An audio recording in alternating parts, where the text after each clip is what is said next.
Ang isa sa mga sumasalamin sa Kapaskuhan ay ang pagmamahalan at pagbibigayan. Ito ang isa sa mga nakagisnan na nating mga Pilipino. Pero sabi nga sa kanta na kahit hindi Pasko ay dapat ay lagi tayong nagbibigayan, lalo't higit sa mga nangangailangan. Kaya for today's video nga, samahan nyo ako at bibili tayo ng mga mumunting regalo para sa mga batang namamasko sa lansangan. Tara mga kawido, let's go! Mga simpleng laruan lang. Masaya na mga bata dito. At dito nga ay busy na kami ni Haruto sa paghahanap ng may regalo sa mga bata. Kahit simpleng regalo lang, basta mapasaya namin ang mga batang mga namamasko sa lansangan. Kaya music, pasok!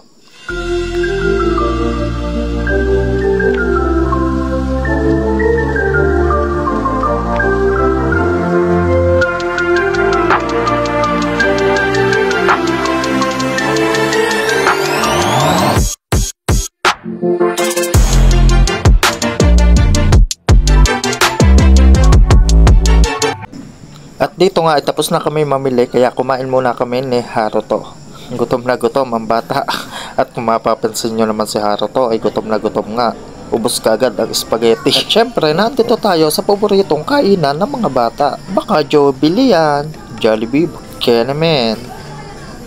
At fast forward na naman nga tayo at nandito na nga pala kami sa bahay namin at magbabalot na kami ng mga pangbigay sa mga bata. At kahit nga simple lang ito ay basta tayo ay may maiabot ay masaya na ang mga batang yon. At ito na nga at gising na ang anak ng inay at araw na nga ng Kapaskuhan. Ang masama nito ay napakaulan. Kawawa naman ang mga batang mamamasko. Paano natin ito ipamimigay? Ano sa uwi dito? Yan. Puno na ang box ni Sonic. At syempre, pwede bang mawalan ng gift si Haruto? Kaya binilhan ko siya ng Armalite. Baka magpupulis yan. At dito nga ay bumili ulit kami ng pangregalo at nakalimutan ko nga palang bilhan sila mama at papa. Kaya naman, naghanap kami ni Haruto ng pwede naming iregalo sa kanila.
At ayun na nga ang nangyari mga kauwido, hindi ko na nakunan yung iba at talagang inulan ang ating Kapaskuhan. At yun nga, maraming salamat sa nakarating hanggang dulo dito sa video ito. At nasayang ko na naman ang oras nyo. See you to next video mga kauwido.